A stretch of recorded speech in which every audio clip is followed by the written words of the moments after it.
Hello and welcome to Republic IS. This is Ramakrishna. Today, we will have a brief look at Russia-Ukraine tensions. I have with me Tejaswini to discuss this issue. Uh, Tejaswini,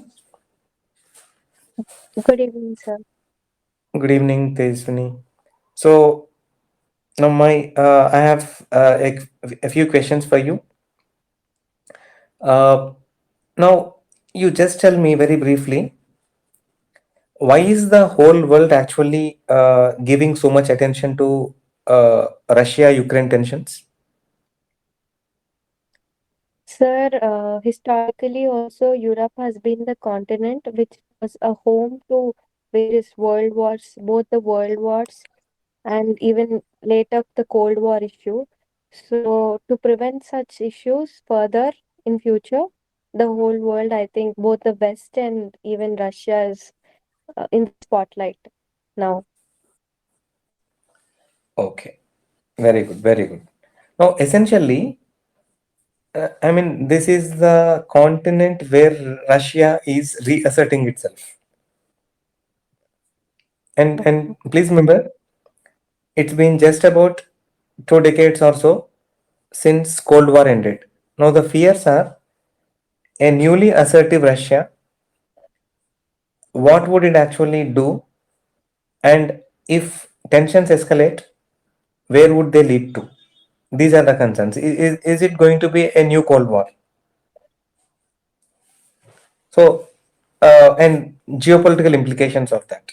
Now, remember, two superpowers and other great powers locked in such geopolitical tensions is not actually a stable scenario for international peace and security. That's the concern. Okay, very good. You have answered very well. Now, what is meant by shuttle diplomacy? Sir, shuttle diplomacy is where if there are two parties in dispute and they have no direct contact, and there's a mediator who mediates the deal between these two conflicting or the parties that are in disputes, where there is no direct contact. This mediator goes to each party to resolve the issue. Very good, very good. Historically, which US official actually was famous for shuttle diplomacy? Any idea? Sir, I'm not aware of this, sir. It was US Secretary of State Henry Kissinger in 1970s.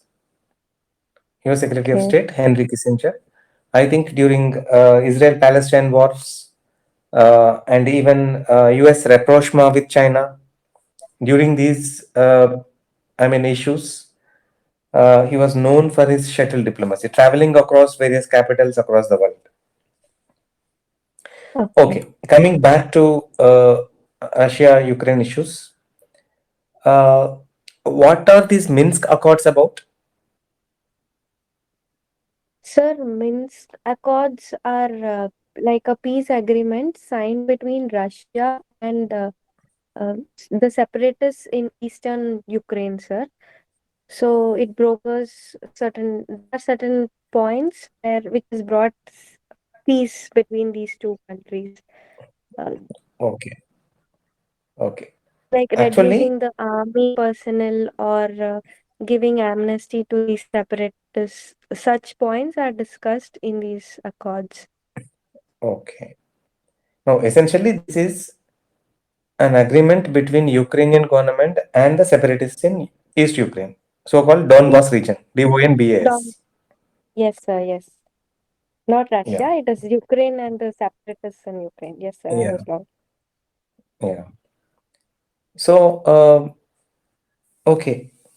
Then again, a basic question uh, about another actually peace process. What is Normandy format? Uh, Sir, Normandy format is a diplom. No, sir. It it is actually done by four countries: France, Germany, Russia, and Ukraine to reduce tensions Where in Ukraine. ten? in Ukraine. Very good. Yeah. Normandy format was launched in 2014 on the 70th anniversary of D-Day landings in Normandy, France.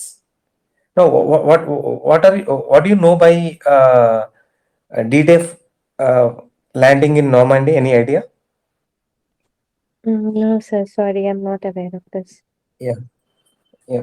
Please remember, after Germany occupied most of Europe, perhaps except the UK, during the Second World War, allies had regrouped.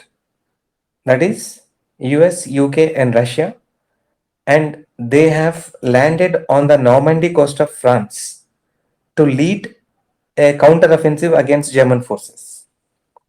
So I think the first landings in Normandy, an extremely challenging, I think, military feat. So that, I mean, begins the reversal of fortunes for Germany in Second World War. So a counteroffensive against German forces. That is called, I mean, Normandy landings in history. So Normandy format was launched when the 70th D-Day anniversary was being celebrated in Normandy. And as you have said, France, Germany, Russia, and Ukraine are a part of it to resolve this crisis in Ukraine. Fine. Okay. Now, a simple question: why has Russia been actually mobilizing its troops along its border with Ukraine? Specific reason? Sir, Ukraine wants to join and become a part of NATO. So this increases US influence in the Russian borders, near the Russian borders. So that is the reason Russia is getting assertive and increasingly getting assertive and is mobilizing troops near to Ukraine, the border with Ukraine. Very good, very good. Now, uh, I think there seems to be a rift in the Western camp. That is, perhaps US and European Union are not actually seeing eye to eye. What are the reasons for this? So one important reason being the energy security, sir. For example, the European Union, especially the Germany, these regions are dependent on Russia for energy. For example, the Nord Stream pipeline from Russia to Germany, uh, it supplies gas from Russia to Germany. So because they are energy dependent, because they are dependent on Russia for energy, I think European Union is silent and not so much involved in the conflict between US and Russia. Okay. I mean, compared with US, it is European Union is taking a less strident stand against Russia. Ye- Yes, sir. For its Yeah, economic reasons. yeah, very good. So essentially, Russia is trying to stop the eastward expansion of NATO right into to its borders. That's the crux of the problem. And of course, this is the reason why tensions have been actually flaring up in Eastern Europe, right from Baltic Sea to the Black Sea in the south. Uh,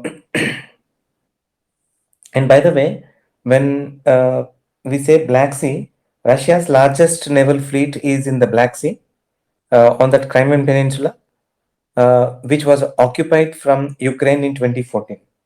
And eventually, uh, Crimea had been actually annexed. By the way, what is the meaning of annexation? Annexation is occupying a territory of some other country. What is the difference between occupation and annexation? Mm. Sir, I'm not sure, sir. Yeah, when you occupy some territory, you occupy it physically. Now, when you annex a territory, you legally integrate the territory into your country Okay. by means Okay, of a sir. law. I mean, legal integration of that country, I mean that territory, into your country. That is called annexation. So Russia had formally legalized Crimea's territory into Russian Federation. Okay, Okay, sir. I think you are clear with this concept of annexation. Okay, have you got any doubts on this? Mm, no, sir. Right now, I am not able to. Okay, then uh, we take leave for the day. Take care. Bye bye. Thank you, sir.